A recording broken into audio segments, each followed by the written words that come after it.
What's up and welcome to today's video. I'm going to be doing another logo repair where I take a busted up logo that's in need of some graphic design love and show you through my process of how I take the imperfections and the things that I see in it that don't work and how I make them work. And so I hope that in this process you'll get to learn a little bit about logo design. You're going to learn just naturally and organically about what makes a logo work and what makes it not work.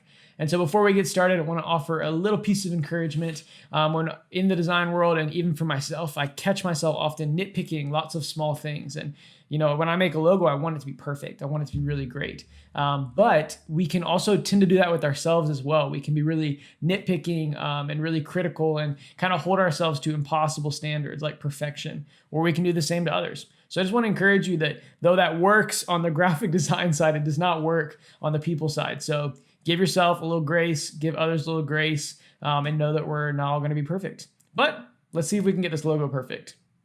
All right, so here we are. This is a logo for a technology company. I'm not exactly sure what they do, but as you can see, there's a lot of stuff going on here that needs some work. I'll kind of start from the symbol at the top, and the main thing that I see is this arrow is not working. There's just a lot going on.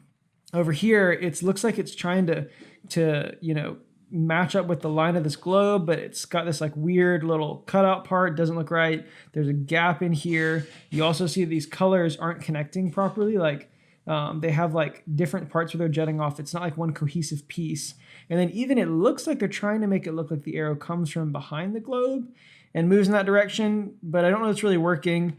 Again, you have white space here, which shouldn't be there. The width of this, like it starts kind of wide, this blue piece, then it gets kind of small, and then it gets wide again, and then it gets smaller. Like it's just really inconsistent, and you don't really want that. And then even the shape of our arrow is a little odd. Like I can tell they kind of warped it a little bit, but that doesn't really look right to me.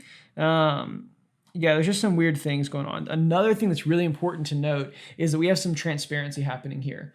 And though transparency isn't like absolutely not allowed on a logo, it's not a great idea. So like looking here, I can see my South America breaking through here underneath the arrow, and I see a little bit of Africa as well.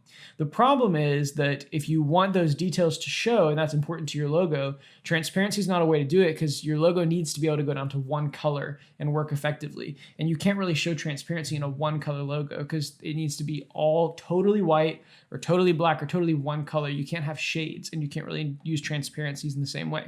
So that's going to be a problem here. But overall, I just think that this arrow needs a little love, and we are going to give it.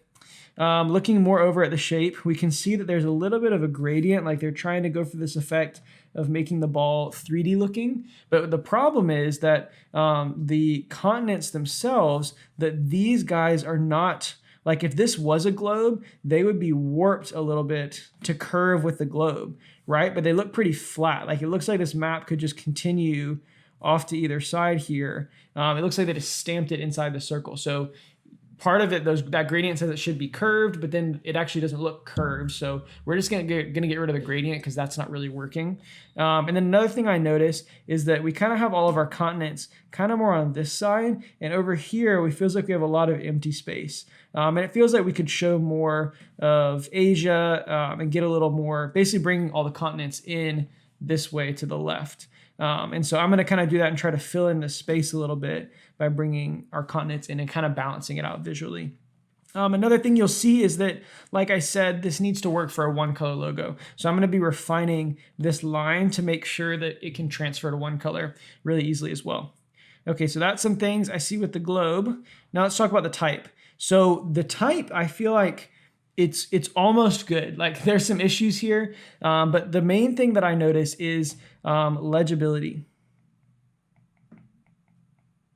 And what I mean by that is that like at this size, you can read it, but when it gets really, really small, especially because you see we have these like little tiny spaces, like the insides of our E's, and then even this like little crook in here for the 6, it starts to get to where as it gets smaller and smaller, it's going to become less legible. So I'm thinking like if they want to embroider this on a shirt or something, it needs to be to where that stitching is not going to get stuck and it's just going to look like a bunch of blobs. You need to give it a little more space to breathe. And so the way we're going to do that is The letters are kind of wide right now, and we're going to make them a little bit less wide. Like I'm going to thin them in a little bit more. And another thing I noticed is that it looks just a little bit stumpy. I'll explain it more when I show you the finished version, but it just looked kind of short and fat. So I'm going to make the letters a little bit taller by increasing the height of our ascenders, which I'll show you what that means in a minute. So yeah, it looks like the type just needs a little bit of help. And something else that I noticed over here is that this is called blue tech, but this is not blue. Like this is clearly black, and I don't see any blue in it. So I'm going to make sure the color of my globe matches the color of that, so we're unifying both elements. And that this type is not bad. It's got something going for it. It just needs a little love. It needs a little bit of refining, and I think it could work well completely standalone, which we'll look at in a second. A few other things. This 6, like this is not a perfect circle, right? Like there's some weird stuff going on to where it looks like it's kind of an oval almost. So we want to fix that. And then also just looks a little harsh. So what I'll do is I will round the corners a little bit on all the harsh edges, which will make it feel a little bit more friendly and accessible, which I think is important in a logo. So that's a lot of things I see that need some work. Let's look at the finished product. Okay, so I think this is a lot better. I'm gonna kind of walk you through some of the things I did. So when it comes to the globe itself, like I said, I moved these shapes in a little bit more. Like I moved the continents for North America and South America a little bit more into that empty space. And I kind of brought in a little bit more of Asia. And also you'll notice that it's curved, right? Like we have, it looks like it's on a globe. Like you see how everything, the proportions are not flat. Like the edge of the North America is curving inward over here, which is important. I've also simplified our arrow a ton. And instead of having all these different colors trying to work for it, I simply just did one outline that kind of goes underneath it, but is the same color as the background, which you'll see in a minute is why it's really important to get that working for a one color logo. So those are kind of things I worked up in the globe itself. I also added this outline.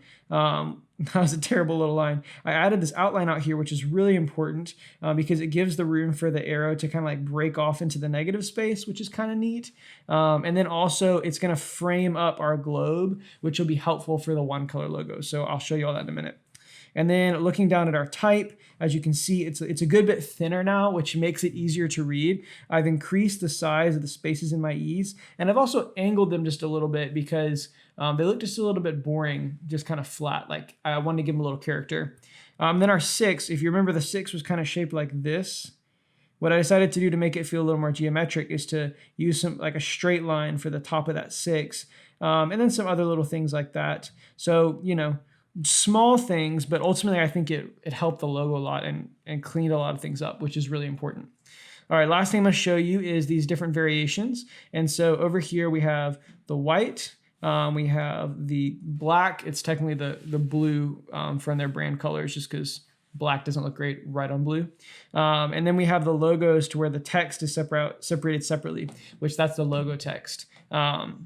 And so this just kind of shows how this outline is super, super helpful to create the image of the globe whenever it's in one color. That outline is going to help make sure that we know what's in the globe and what's not in the globe.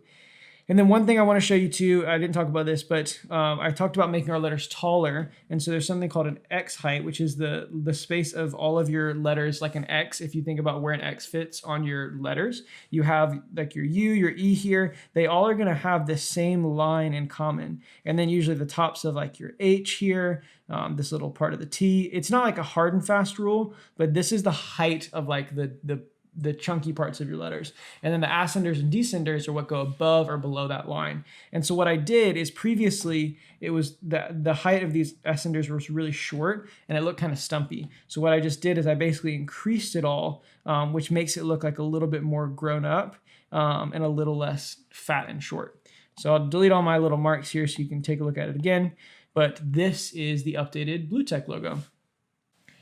All right, and so I hope that was helpful. There's a lot to learn when it comes to logo design, and it can be pretty overwhelming, but hopefully as you see through these things and I kind of get to explain my process, you'll understand a little bit more about how this is actually done in practice. And so a lot of it is looking for inconsistencies, and kind of what I talked about in this video that's good to keep in mind is if things work in a one color version. A lot of times people will bring me their logos and they're okay or they're workable, but there's just no way to make it work really well when it's only a one color. And that's often used, it's pretty commonly used, especially on a website or if you want to print a shirt, things like that. And so when you're working through logos, be looking for those inconsistencies and also be thinking, how is this going to work if we bring it down to one color? And when you're designing, you want to make sure the color version and the one color version are consistent, that they work really well for both of them. So that's a little bit of tips when it comes to logo design.